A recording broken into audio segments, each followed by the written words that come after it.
Agora vamos falar sobre o equipamento necessário para você montar um estúdio ou um home studio. Aqui eu tenho alguns dos equipamentos que eu recomendo, que na verdade são padrões no estúdio. Você pode ter todos eles ou alguns deles, dependendo do quanto você quer investir e dependendo do que você quer e precisa fazer. A primeira coisa que a gente vai ter que falar é sobre a interface. Antigamente, nós chamávamos a interface de placa de som, porque era uma placa que ia diretamente no computador. Hoje em dia, a interface é USB ou FireWire. Nós já temos também interfaces Thunderbolt. Então, para você escolher a interface, a primeira coisa que você tem que perceber é o tipo de entrada. USB, essa aqui. Então, meu computador tem USB, tranquilo. Todos os computadores normalmente têm USB. Você tem que tomar cuidado para não comprar uma interface FireWire e o seu computador não ter essa entrada. Dito isso, a segunda coisa que você vai olhar é quantos canais tem a sua interface, quantos canais de entrada e quantos canais de saída. Essa interface é a Scarlett 18/8 da Foxrite. Ela tem, teoricamente, 18 entradas e 8 saídas. Por que teoricamente? Na prática, ela tem 4 prés. Você só pode ligar microfones nesses 4 prés aqui da frente. Se você quiser usar as entradas de trás, você tem aqui mais 4 entradas de linha, você precisa pré-amplificar o sinal antes de entrar aqui. É aí que entra a história do sistema básico. O sistema básico é o mínimo que você precisa para microfonar um instrumento, amplificar um instrumento ou gravar um instrumento ou um microfone. No caso, você primeiro precisa de um microfone, que é um transdutor, que vai transformar a energia mecânica do movimento das partículas de ar em energia elétrica, que vai passar por um cabo. Você precisa do cabo.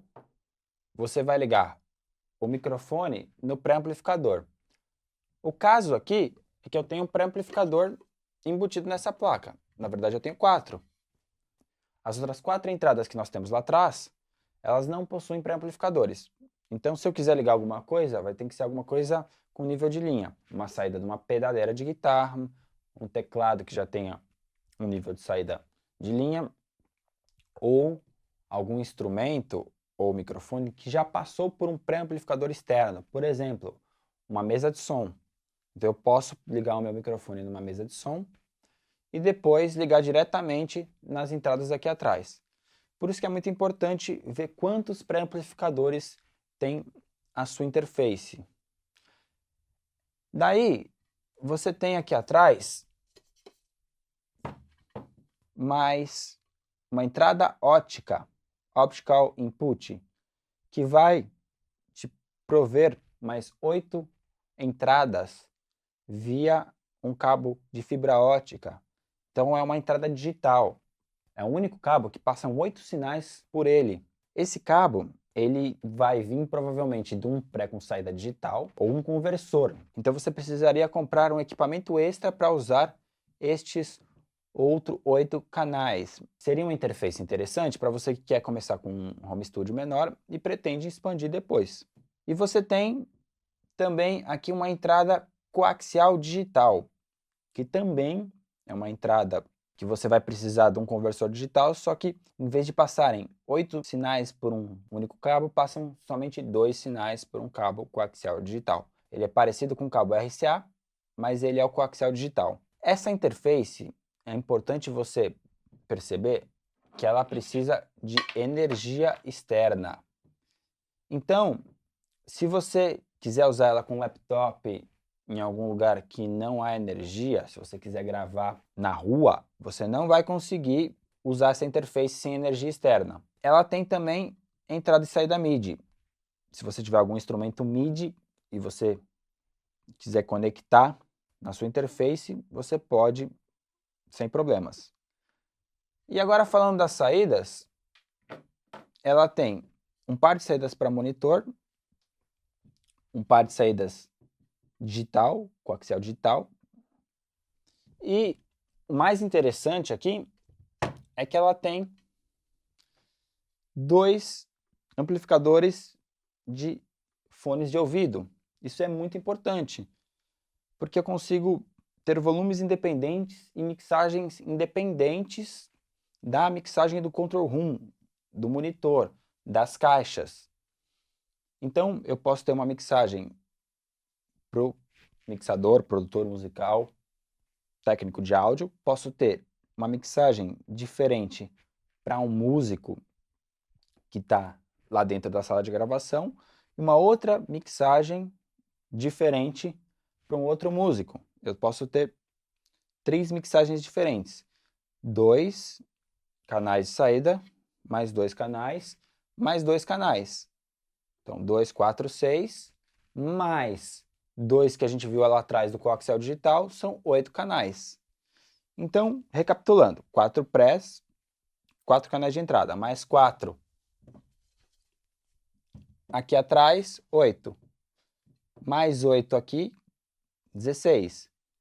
Mais 2 aqui, 18. Saídas. 2 aqui, mais 2 aqui, 4. Mais 2 aqui, 6. Mais 2 aqui, 8. Por isso, 18 e 8. 18 entradas e 8 saídas. Existem interfaces com uma entrada e 2 saídas, que é o mínimo que você precisa. Então, você vai gravar um canal por vez e tem que ter pelo menos 2 saídas para ter um sistema estéreo. Você encontra no mercado interfaces com 2 entradas e 2 saídas. Essas são bem comuns, normalmente são as mais baratas. E você encontra interfaces com 4 entradas, 2 saídas, 8 entradas, 8 saídas e diversas outras configurações. É lógico, quanto mais entradas, mais caro. Quanto mais press, mais caro você vai pagar na sua interface. Existem outras coisas importantes nessa interface também, que são as seguintes. Primeiro, Phantom Power. Esse botãozinho aqui, ele te possibilita ligar microfones do tipo condensador, como esse aqui. São aqueles microfones mais sensíveis que a gente vai estudar.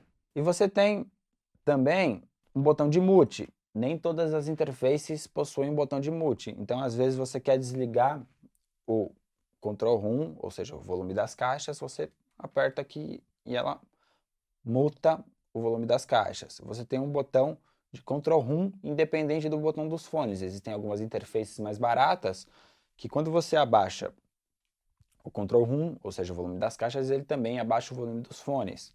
Ele não possui volumes independentes. Então, essa é uma placa que possui 4 entradas prontas para serem usadas e algumas coisas a mais. É uma placa custo-benefício, uma marca boa, mediana para boa. É um investimento médio. Você não necessariamente precisa começar com uma placa que nem essa.